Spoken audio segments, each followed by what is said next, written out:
కార్తీకం నెలంతా ప్రత్యేకమే. అయితే ఉత్థాన ఏకాదశి నుంచి కార్తీక పౌర్ణమి వరకు చాలా ప్రత్యేకం. ఆ తర్వాత మళ్ళీ కార్తీక మాసం ఆఖరి రోజైన పోలీస్ వర్గం విశేషమైనది. మార్గశిర మాసం మొదటి రోజు పాడ్యమిని పోలీ పాడ్యమి అంటారు. కార్తీక మాసం చివరి రోజు చేసే క్రతువు ఇది. కార్తీకం నెల రోజులు భక్తి శ్రద్ధలతో దీపాలు వెలిగించి ఉపవాసాలు చేసిన వారు పోలీ పాడ్యమి రోజు వెలిగించే దీపంతో నెల రోజుల నోముకు ఫలితం పొందుతారు. వేకువజామునే స్నానమాచరించి కార్తీక దామోదరుణ్ణి స్మరించుకొని దీపం వెలిగిస్తారు. నెల రోజులు నదుల ఒడ్డున దీపం వెలిగిస్తే పోలీ పాడ్యమి రోజు దీపాలు వెలిగించి నదుల్లో వదులుతారు. అరటి దొప్పలపై దీపాలు వెలిగిస్తే నీటిలో తేలియాడుతాయి. నదులు, పుష్కరిణీలు దగ్గరకు వెళ్ళలేని వారు ఇంట్లో తులసి మొక్క దగ్గర బకెట్ లేదా టబ్లో నీళ్లు నింపి దీపాలు అందులో విడిచిపెడతారు. పంచభూతాత్మకమైన శరీరాన్ని పంచభూతాల్లో ఒకటైన పరమేశ్వరుడికి అంకితం చేయడమే దీపాలు నీటిలో వదలడం వెనుకున్న ఆంతర్యం. ఆత్మను జ్యోతి స్వరూపం అని చెబుతారు. అందుకే జ్యోతి రూపంలో ఆత్మను భగవంతునికి దగ్గరగా పంపించడమే. అలా అయితే నిత్యం దీపాలు నీటిలో వదలొద్దు కదా, కార్తీక మాసంలోనే ఎందుకు అనే సందేహం వచ్చి ఉండవచ్చు. ఈ 12 నెలల్లో కార్తీక మాసం శివుడికి అత్యంత ప్రీతికరం. బ్రహ్మముహూర్తంలో నిద్రలేచి పుణ్యస్నానం ఆచరించి దీపం వెలిగిస్తే మరణానంతరం పరమేశ్వరుడి సన్నిధికి చేరుకుంటామని భక్తుల విశ్వాసం. కార్తీక మాసంలో దీపాలు వెలిగించలేని వారు పోలీ పాడ్యమి రోజు 30 ఒత్తులు వెలిగిస్తే నెలంతా దీపం వెలిగించిన ఫలితం వస్తుందంటారు.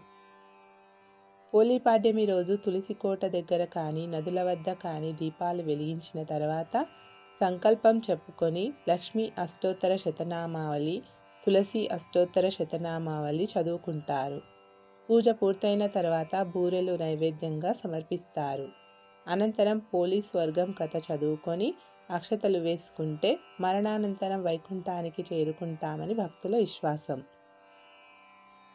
పోలీస్ వర్గం కథ. పూర్వం ఒక గ్రామంలో ఉమ్మడి కుటుంబంలో 5 కోడళ్ళుండేవారు. వారిలో చిన్న కోడలే పోలి. ఆమెకు దైవభక్తి ఎక్కువ. కానీ ఆ దైవభక్తే శాపంగా మారి అత్తగారి ఆగ్రహానికి కారణమైంది.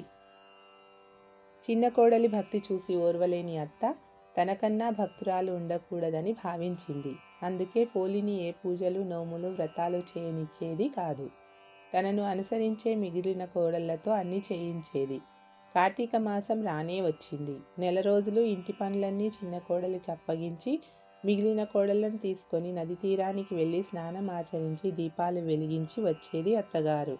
అసలు నిరాశ చెందని పోలి ఇంటి దగ్గరే పెరట్లో ఉన్న పత్తి నుంచి ఒత్తి చేసుకొని వెన్నను రాసి దీపం వెలిగించేది. నదికి వెళ్ళిన వాళ్ళు తిరిగి వచ్చేసరికి ఆ దీపం కనిపించకుండా బుట్ట బోర్లించేది. ఇలా కార్తీక మాసం మొత్తం నెల రోజులు దీపం వెలిగించింది. కార్తీక అమావాస్య తర్వాత పాడ్యమి రోజు కూడా ఎప్పటిలా ఇంట్లో పనులు పూర్తి చేసుకొని దీపం పెట్టింది. ఎన్ని అడ్డంకులు ఎదురైనా భక్తి తప్పని పోలిని చూసి దేవదూతలు దిగి వచ్చారు. ఆమెను ప్రాణాలతోనే స్వర్గానికి తీసుకెళ్లేందుకు సిద్ధమయ్యారు.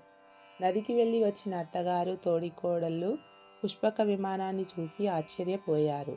తమ భక్తికి మెచ్చి అది వచ్చిందనుకున్నారు. కానీ దేవదూతలు పోలిని తీసుకెళ్లేందుకు సిద్ధమయ్యారు.